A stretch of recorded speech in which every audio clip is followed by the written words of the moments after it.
Hello, my name is Margaret Adele, and welcome to the March Report, and we're all just gonna pretend that this came out like a week sooner. Okay, I'm kind of in a space, but regardless, we're going to talk about how March went.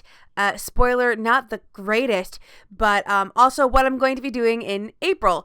You probably already saw a little bit of what I'm going to be doing in April with the previous video, but let's talk about it real quick. Yes, I did in fact crash out of the trans rights readathon, and looking back, it was kind of obvious that it was going to happen because I set myself up for failure. I once again forgot that the trans rights readathon was coming. I don't know why I forgot that. It's the exact same dates every year, and I have participated every year, but for some reason I was like, crap, I'm under a book buying ban and I don't have the books for it. So I was like, hey, I'll just shove it full of review books. That'll surely work. Shoving all the books that I pay extra attention to in a shorter time frame. That's fine. That's fine for my mental health. And then on top of that, I had just done a really intense 48-hour readathon the week prior for Realmathon, because I was doing 2 readathons at the exact same time. I'm not the smartest person when it comes to my reading habits, but regardless, I was going to do a reading vlog with a check-in at least every day, and I just wasn't feeling it. It just felt like a step too far, and eventually I gave up on doing that. And then I gave up on reading at all for the last 2 days of the trans rights readathon. I just could not. I was done. I donated $55 because I had at least gotten over 50, and I'm like, we'll just round up. 55 donated. That was really the important thing, right? That was what we needed to do. But with all of those feelings, and with the fact that I just don't appreciate the obsession that I've been developing with beating reading challenges, and I go more into this in another video we're about to talk about, I decided I need to force my brain to chill out, and the only way to do that is with another challenge, the Read Less challenge. So for the month of April, I have put a cap on my reading. I am not allowed to read more than 3,000 pages or average 100 pages a day. I can read much lower than that. Technically, I could get away with 0. I have already read, so I won't be at 0. But so far, 6 days into the month, I've only read 1 book, which is really low for me. And yet I've still felt overwhelmed and stressed out. So this was probably the best month to do a Read Less challenge in. So regardless, I'm hoping that this force break will kind of help me reset. Even just today, like when I was trying to practice the flute, I was having the hardest time because I was just stressing out more, and so we kind of need to have like a reset moment, and if this does work, I'll start doing it more just purposeful rest months as opposed to desperately trying to avoid the reading slump and throwing myself into a reading slump. I also did drop out of one of the reading challenges I was working on, the 25 and 25 bingo board, just because I wasn't feeling it anymore. The prompts that I had left weren't prompts that I really liked. They weren't ways that I usually engage with books or the type of books I usually engage with. So I'm like, I'm not going to enjoy these books as much. I've got these other challenges. Let's just be done. Let's just move on. So things are going to be a little bit thinner moving forward.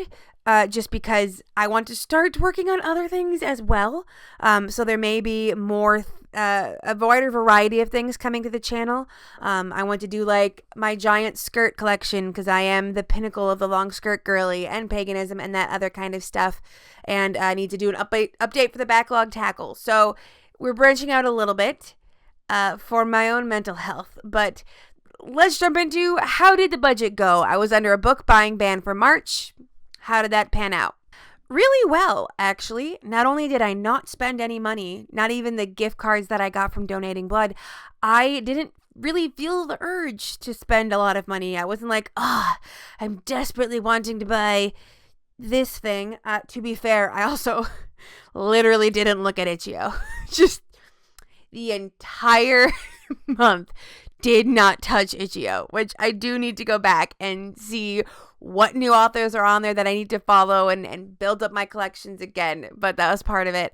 And I foresee me still being very conscious about it moving forward, because we did restructure our personal budget where we both get a set amount of fun money, money outside of the essentials for random stuff. And basically that means that we don't have to check in with each other as long as we haven't gone above that limit in our budget for ourselves. But that also means that the fewer books I buy, the more other stuff I can buy, because that comes out of the same part of the budget. So I definitely see me still being very cautious about it.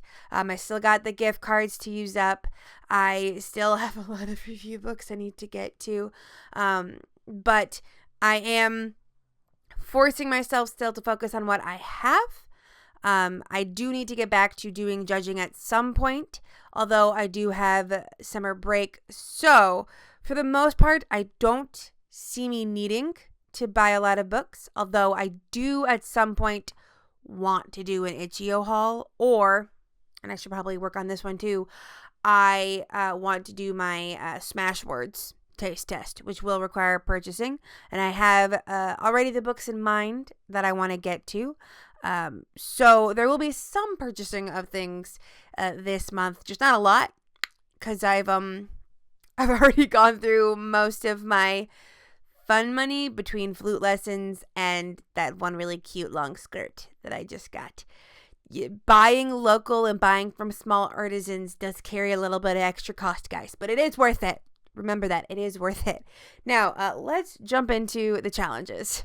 Reading series. This is for the end of March. I have actually already made significantly more progress with things, and we'll talk about it later in the April report. But for the end of March, I had only read one book in a series, and it was the Amelia Peabody series, which means I am 2 books away from the end, and I'm not okay because I have been working on that series for years. It's 20 books long. You literally follow the protagonist through being in her late 20s and meeting her husband up through being a fucking grandmother. So like that one's going to hit me hard, but I'm currently working on, or was at the end of March, 21 total series, and I was not up to date with 16 of those series and had total books left of 74. Like I said, I have moved some things around and DNF'd some things and have made significant progress in this month, but it's still going slow.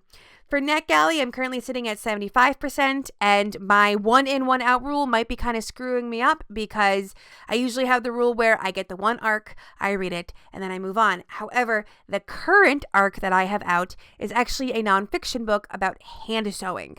I love hand sewing. I'm not wearing one of them right now, but I have hand sewn a lot of my own kerchiefs, and I would love to start hand sewing more articles of clothing. But because I love doing both those things, reading and hand sewing, I want to do a video for it where it's like, oh, I can't review this book on sewing until I follow its tutorials and patterns and sew something. But I do not have the bandwidth for that right now. So I might have to just suck it up and take out another arc before reviewing that one, because I do not have the emotional capacity to deal with that right now. That'll be a summer break task. All right, moving on. Reading challenges. Like I mentioned before, I dropped out of the 25 and 25 because it wasn't working for me anymore. I also changed the bingo board from hell, which is actually within the spirit of the challenge. You are meant to make each of the squares be reflective of your goals for the year. These are not things that are meant to be crossed off very easily.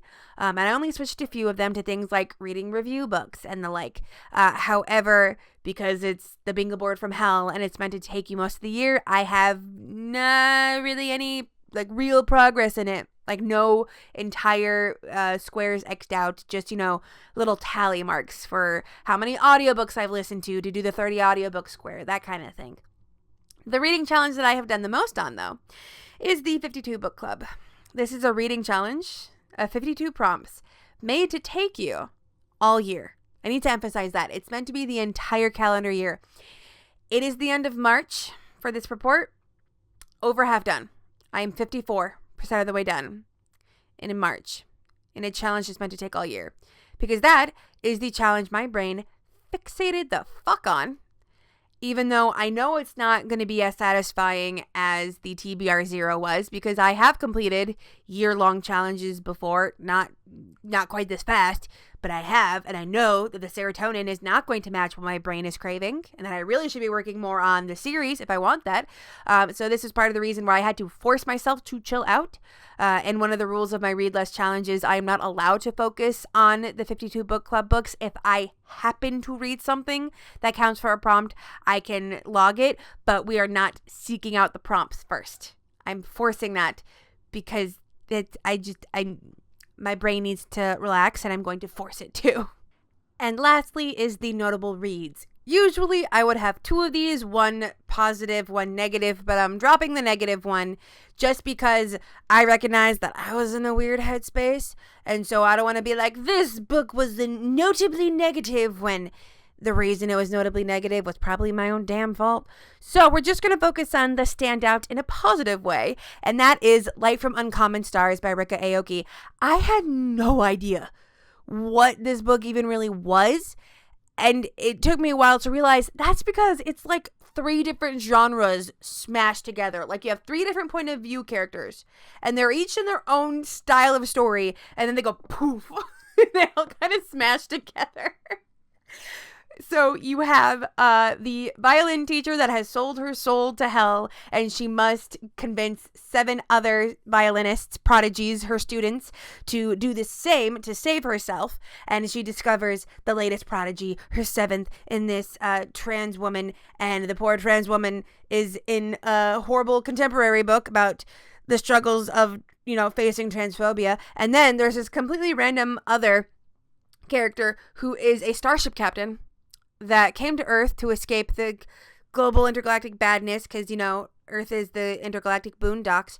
And she and the violin teacher, start having a thing. And so you have this paranormal thriller meets literary contemporary meets sci-fi, all smashing into each other. But the audiobook, it was the softest spoken narrator I've ever listened to, but it was that kind of soft spoken where it's it has you gripped. You know how when someone can talk quietly and it makes you want to be quieter so you can hear them, that kind of thing. And the descriptions of food, this book made me so goddamn hungry. I was so upset at how hungry I got listening to this audiobook, and it was so voicey. I loved the voiciness of it. And it was also really fun to listen to a story of someone else practicing an instrument when I had just begun practicing an instrument. And I feel like I'm already talking about it too much, but yes, I started flute lessons. The practice did not go well today. My breath control sucks. Articulation is great though. Breath control sucks. Regardless, I was a big fan of this one. I see why it gets suggested so often when the Trans Rights Readathon comes up. I will probably start suggesting it when the Trans Rights Readathon comes up.